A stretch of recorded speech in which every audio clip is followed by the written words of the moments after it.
So how is NIO doing in China in terms of each vehicle model?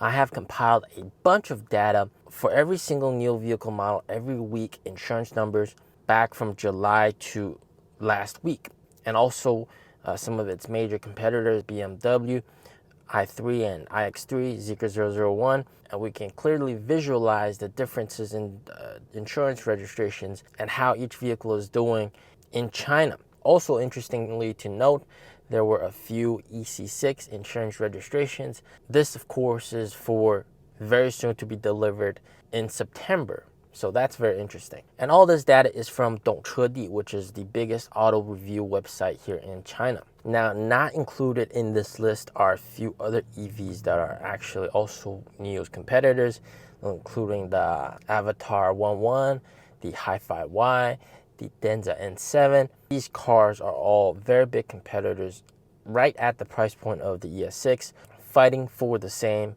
customers. And I think what we can really tell, before I show you the charts, one thing we can really tell from the charts is the fact that these numbers, deliveries, insurance, they're really sensitive to these price cuts. And we can see that in the past, when I talked about the ET5 deliveries over the months, we can see that ET5 deliveries absolutely fell off a cliff, all because the i3 and Zeekr 001 cut prices, and NIO could not adapt accordingly. And I'll talk more about this in my next video. And I hope all this information is helpful, and drop a like if you think it is helpful. But let's dive into the graphs, all right? So guys, let's take a good look at the information.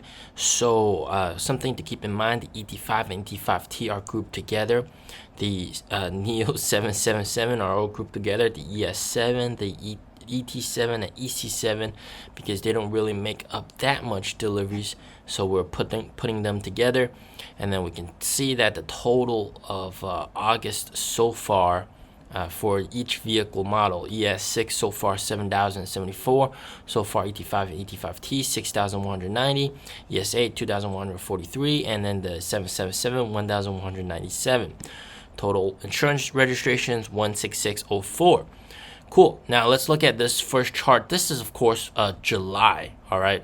So this is July from week 1 to week 4. And we can see that very steady increase in ES6 numbers, and also ET5 and ET5T also very good increase. And then along with that, also the ES8 here in gray, and then the 777 also a very steady increase.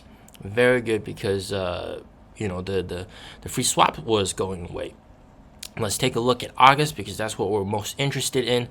This is the numbers for August. We can take a look. ES6 took a dip because of the retooling for the factory, but it's recovered back to 2,714. Now in a moment I'll compare August and July together, and then we can take a look at ET5 and ET5T, taking very steady. The ES8 sort of steady, just sliding a little bit, and then the 777 also fairly steady. Pretty good, not bad at all. All right, to be honest, not bad at all. Now if we take a look at both months combined, all right, August and July, increase, ES6 drop, but then we're getting back up there. So this is pretty good. This is pretty good. And then also very nice, something that we want to see, the ET5 and ET5T are also doing fairly well, consistently above last month's numbers. And then also for the ES8, you know, from 200, 400, 600 now to about 600, 500-ish, steadied around 500-ish, pretty nice as well. And then if we take a look at the 777, pretty much flat overall, but it's performing all right, decent in terms of weekly deliveries. Now let's compare against its competitors. So obviously I couldn't get the numbers out on the chart because that would be too crowded, but we could take a good look at how some of the competitors are doing, and we can see Zeekr, all right, when the ES6 was really doing well and ET5 were doing well, Zeekr was not doing that well, but boom, for that last week, Zeekr absolutely overtook NIO's ET5 and ET5T. This, we do not want to see. But this is mainly due to price cuts, because they announced price cuts and bam, up goes the sales. And then BMW i3 as well, not doing that well, but then also an increase. Why? Because around here they announced that they can also do BaaS, which is not really BaaS. It's just you pay for the car and rent the battery. And even though the battery can never like really be detached from the car, so it's not real BaaS, but it lowered the purchasing price, and you can see the increase in deliveries along with the decrease in deliveries for the ET5T. Some of the buyers are going over here. So, well, that's to be expected when they cut prices. You can't really say that has no impact. It does have a little bit of impact. And then if you take a look at the iX3 just doing fairly stagnant. I expect the iX3 to probably get price cuts again very soon, and that would potentially just increase its deliveries. And iX3 is direct competitor to the ES6, so that might do some damage. Just keep that in mind. And of course, the ES8 and 777, these guys are not competitors to the ES8 and 777 at all.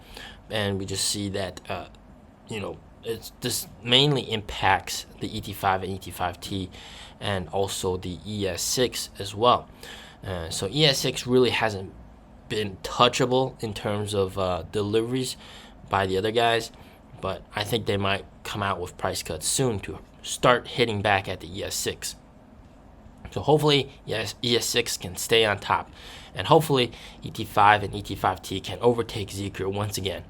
And quickly, just I also have data for the Model 3 and Model Y over here as well, just for you guys to see.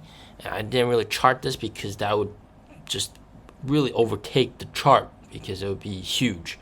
And take a look at the Model 3 numbers, consistently around 3,000, 2,000-ish. But the Model Y numbers, doing pretty well. And especially this month in August, consistently around 9,000 to 10,000-ish. And even last week, we got 13,000 for the Model Y. The Model Y is, in essence, a little bit of an ES6 competitor. They are competitors. However, the price range overlap isn't that big, so I'm not too concerned about this. Those Model Y buyers, if they have the extended budget and they're seeking something more luxurious, they will definitely buy an ES6. So that's something to keep in mind. But take a look at those delivery numbers. Don't you wish that NIO had those delivery numbers for every week, man? Holy smokes, macaroni, man. NIO's only getting like 2,000, 1,700 per week. Last month, we got 2,900 for the ES6 per week.